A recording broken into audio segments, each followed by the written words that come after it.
Agora a gente chegou na evidência que para mim é a mais forte, que são as profecias de Daniel. Eu vou tentar resumir esse ponto aqui o máximo, mas se você realmente quiser entender a grandeza dessa evidência, eu recomendo que você leia o livro de Daniel por conta própria e busque explicações de exegetas sobre as profecias. Eu vou deixar algumas interpretações dessas profecias na descrição. Resumidamente, o livro fala de sonhos, visões que o rei Nabucodonosor e o profeta Daniel tiveram. E todas essas visões apontavam para uma mesma coisa, tinham a mesma essência. Essas visões nada mais eram do que revelações de Deus do que aconteceria no futuro da humanidade.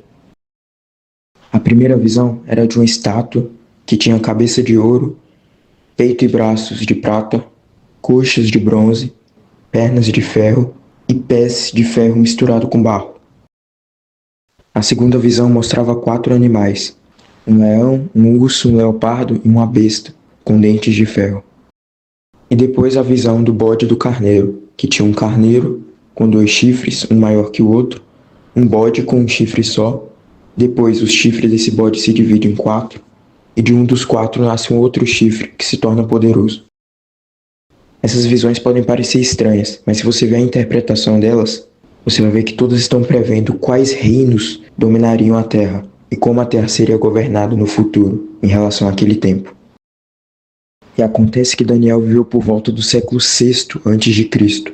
e ele recebeu essas visões durante os impérios babilônico e medo-persa.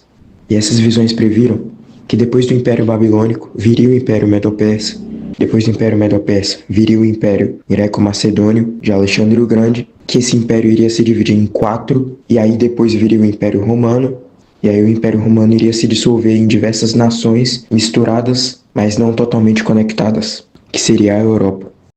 Ou seja, as profecias de Daniel basicamente descreveram toda a história a partir daquele momento em que Daniel viveu até os dias de hoje. E como se não fosse o bastante, ele ainda descreve tudo o que aconteceria durante cada um desses reinados, que seriam as 70 semanas.